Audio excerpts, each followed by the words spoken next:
Bonjour les aquarellistes. Atelier du grimoire, livre de vie, troisième partie du chapitre La pluie. Nous travaillons ici la toute petite déco en aquarelle de la page de gauche et vous allez voir à quel point c'est simple. Si vous êtes débutant, vous pouvez y aller. Si vous préférez néanmoins décalquer, le dessin à imprimer se trouve dans la description et lorsque vous l'aurez dessiné et repassé à l'encre indélébile sur votre petite feuille aquarelle, vous pourrez avancer la vidéo au minutage indiqué ici. Pour les autres, c'est parti pour le dessin avec moi.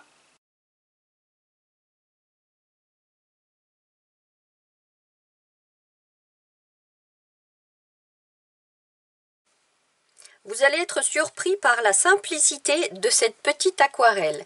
Allez, je commence à vous donner juste un tout petit point de repère ici. On est à 7 cm du bord inférieur. Et puis ça sera le seul point de repère parce que vous allez voir, c'est pas compliqué du tout. À vous. Allez, on trace un trait vertical tout droit. Ici, on va tracer une vague.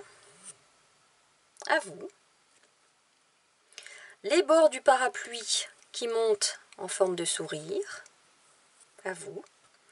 Ici, un petit sourire, et on part sur les bords. À vous. Les baleines. À vous. Et derrière, une pointe. À vous. Et je continue, une autre pointe là, une autre pointe là. À vous. Celle-ci, au centre, je vais la faire un petit peu plus haute. À vous. Et puis, je vais doubler mon manche. 1 mm de part et d'autre de mon axe et au bout en arrondi. À vous. Et maintenant il suffit de repasser à l'encre en commençant par le manche. Hop. La vague. Et le parapluie. Voilà, j'ai terminé ce dessin. Je vous laisse mettre pause pour finir le vôtre. Et dans la foulée, on peut gommer. L'encre indélébile est à prise instantanée. J'ai fixé ma feuille à son support. Pour la partie haut qui est en dessous, on va utiliser du gris clair. Ici, c'est du gris clair de chez Daniel Smith sans numéro. De l'ultramarine, donc un bleu assez prononcé quand même. Ultramarine léger numéro 501 de chez White Nights. Et mon indigo de chez Daniel Smith sans numéro également, mais il frôle le gris. Il est très très foncé.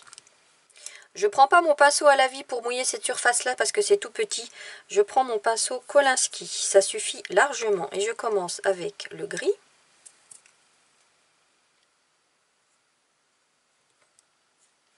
En laissant des petites taches blanches ça et là. Maintenant, je vais prendre mon pinceau Léonard numéro 4 pour l'ultramarine.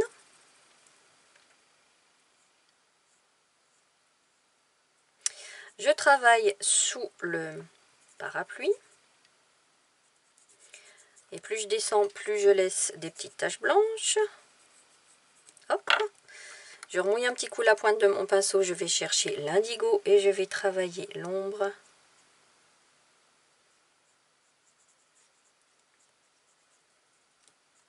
Sous le parapluie.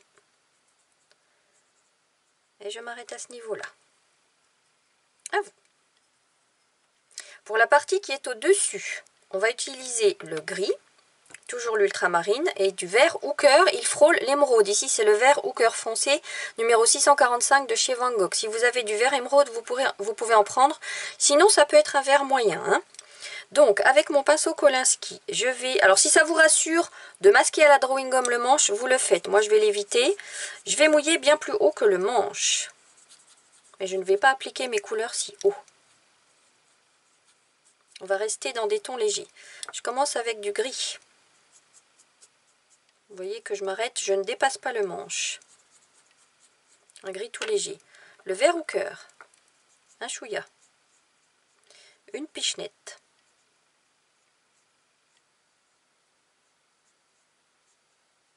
Hop. Et un chouïa de ultramarine sur le bas. Pour que tout soit bien fondu.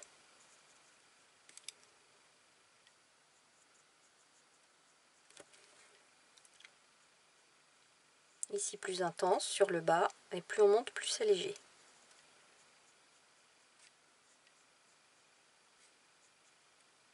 Pas plus que ça. À vous. Bon, maintenant j'attends que l'ensemble soit sec pour pouvoir poursuivre. Donc on fait une petite pause.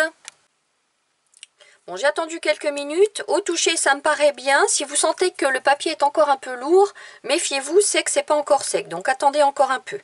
Maintenant, on va s'occuper de la partie jaune du parapluie. C'est tout simplement du jaune clair, du jaune foncé ou un orange clair et du marron foncé.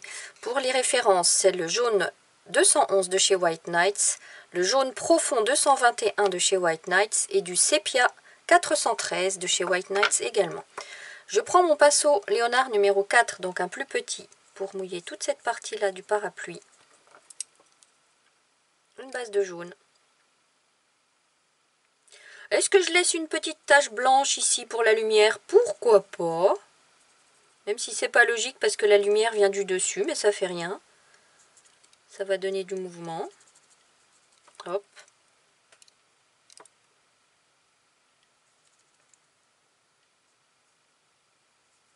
Hop. Je remouille un petit coup la pointe de mon pinceau. Et maintenant, on va s'amuser avec des sourires comme ça à commencer à travailler l'ombre propre. Puisque le parapluie s'enfonce, puisqu'il est arrondi ici. Et je vais directement chercher mon sépia pour renforcer cette ombre à ce niveau-là.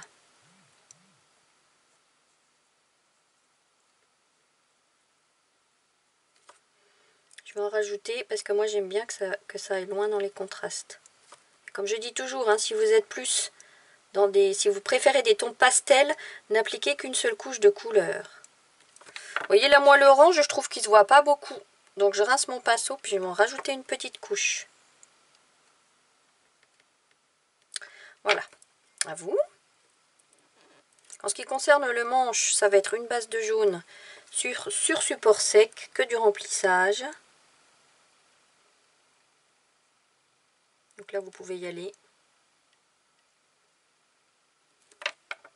Et puis par-ci par-là, des petites touches d'ombre en orange, histoire que ce manche ne soit pas trop plat. À vous.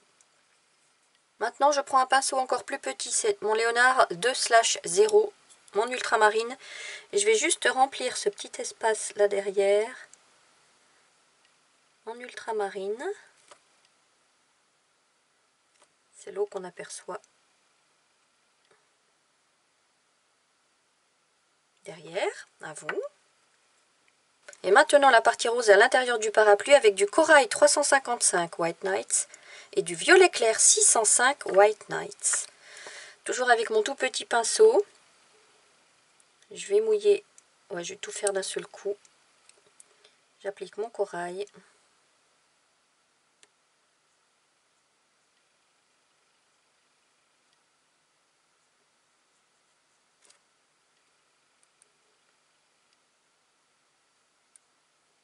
Hop, je rince un petit coup mon pinceau, mon violet clair, que j'applique juste sur le bas, des petites touches ça et là, comme s'il y avait des petites ombres.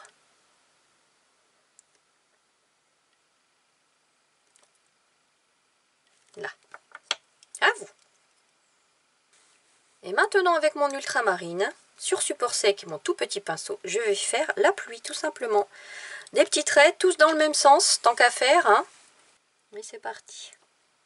En quinconce. Alors ça implique, comme mon pinceau est tout petit, que j'aille le remouiller régulièrement. Et faites sortir également des gouttes d'eau du papier, faites-en au bord. Ça donne de la crédibilité à l'illustration. Vous voyez, quand ça commence à sécher, ça fait moins joli. C'est moins fin. Et voilà les amis, cette petite aquarelle est terminée. Bon voilà, vous voyez que c'est pas dur du tout. Maintenant, vous pouvez vous amuser avec ce genre de choses. Un petit reflet d'eau en bas, au-dessus, un dégradé de couleur pour avoir quelque chose de bien fondu. Amusez-vous, faites-vous plaisir. La semaine prochaine, je posterai l'aquarelle de droite, ainsi que le texte et la déco du grimoire. En attendant, prenez bien soin de vous. À très bientôt.